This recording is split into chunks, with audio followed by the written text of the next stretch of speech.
जय श्री राम भाइयों। मैं आज आपके लिए एक घटित घटना लेके आया हूँ जो रामलीला के दरमियान हो चुकी है। तो ज़्यादा देर ना करते हुए चलते हैं हमारी घटित घटना की तरफ। बात है 1880 के अक्टूबर-नवंबर की। बनारस की एक रामलीला मंडली रामलीला खेलने के लिए तुलसी गांव आई हुई थी। मंडली में 20 से 25 कलाकार थे जो गांव के ही एक आदमी के यहाँ रुके थे।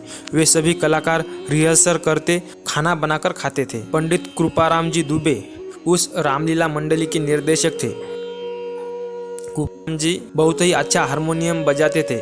हारमोनियम पर बैठ के मंच संचालन करते थे और उनके साथ एक फौजदार शर्मा जी भी थे और शर्मा जी साज सज्जा और रामलीला से जुड़ी अन्य व्यवस्था देखते थे। एक दिन पूरी मंडली बैठी थी और रिहर्सल चल रहा था। तभी पंडित जी ने फौजदार से कहा कि इस बार जो शिव धनुष लाओगे रामलीला में वो थोड़ा हल्का लाना और नरम लकड़ी का लाना, जिससे 17 साल के जो कलाकार थे जो प्रभु श्री राम जी का पात्र निभा रहे थे उनको परेशानी ना हो। और पिछली बार जो आपने धनुष लाया था वो बहुत ही कठिन था, जिससे टूटने में बहुत समय लगा था। इतनी बात कहने पर फौजदार जी कुपित हो गए, क्योंकि लीला की साज सज्जा और अन्य व्यवस्था वही देखते थे और पिछला धनुष भी उन्हीं ने बनवाया था। इस बात को लेकर पंडित जी और फौजदार में थोड़ी कहासुनी हो गई।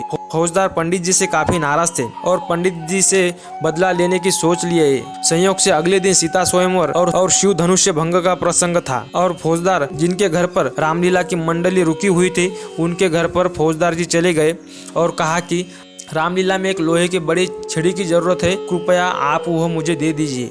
उन्होंने एक मोटे लोहे की छड़ी फौजदार जी को दे दी और फौजदार जी एक लोहार के पास गए और उन्होंने उस छड़ी को धनुष्य का आकार दे दिया और उसके ऊपर उस धनुष्य पर अच्छा सा एक रंगीन कपड़ा लपेटकर उसको धनुष्य का रूप दे दिया।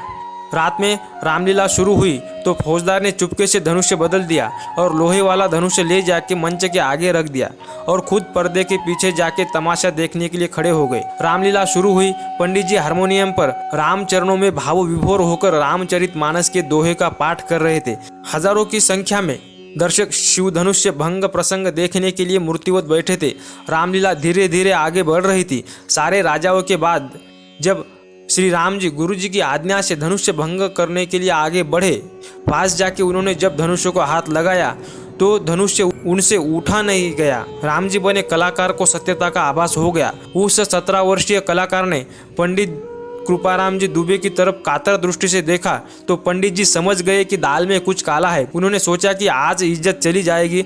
हजारों लोगों के सामने ये कलाकार की नहीं, स्वयं प्रभु राम जी की इज्जत दाव पर लगने वाली है। पंडित जी ने कलाकार की आंखों में रुकने और धनुष्य को प्रदक्षिणा करने के संकेत किया और स्वयं को मर्यादा पुरुषोत्तम प्रभु राम जी के चरणों में समर्पित करते हुए आंखें बंद करके उंगलियां हारमोनियम पर रख दी और राम जी की स्तुति शुरू कर दी।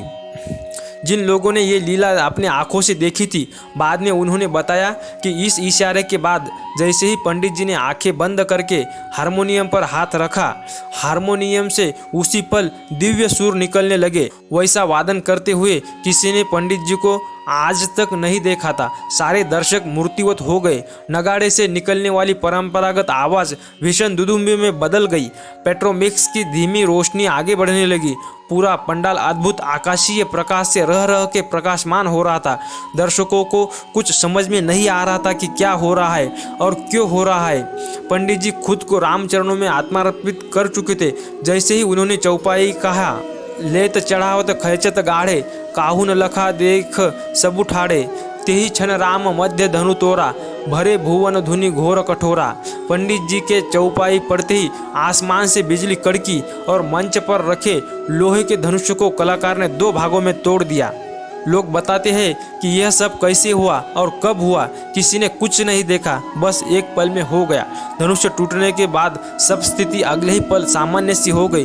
पंडित जी मंच के बीच गए, टूटे हुए धनुष्य और कलाकार के सम्मुख दंडवत हो गए। लोग शिव धनुष्य भंग पर श्री राम का उद्घोष कर रहे थे। पंडित जी की आंखों से श्रद्धा के आंसू निकल रहे थे। इस बात से दोस्तों हमें यही सीखना चाहिए, राम सबके है, एक बार सिर्फ हमें राम का होकर देखना चाहिए। दोस्तों, आपको ये सच्ची घटित घटना कैसी लगी ये आप हमें कमेंट में बताइए। अगर आपको यह कहानी पसंद आती है तो इस कहानी को लाइक जरूर करें। पंडित कृपाराम जी दुबे के लिए दोस्तों कमेंट में जय श्री राम लिखना ना भूलें। और आपको ऐसी ही दिलचस्प और घटित घटनाएं हर रोज सुननी है तो इस चैनल को सब्सक्राइब जरूर करें। मैं आपका बहुत आभारी रहूँगा। धन्यवाद। जय श्री राम।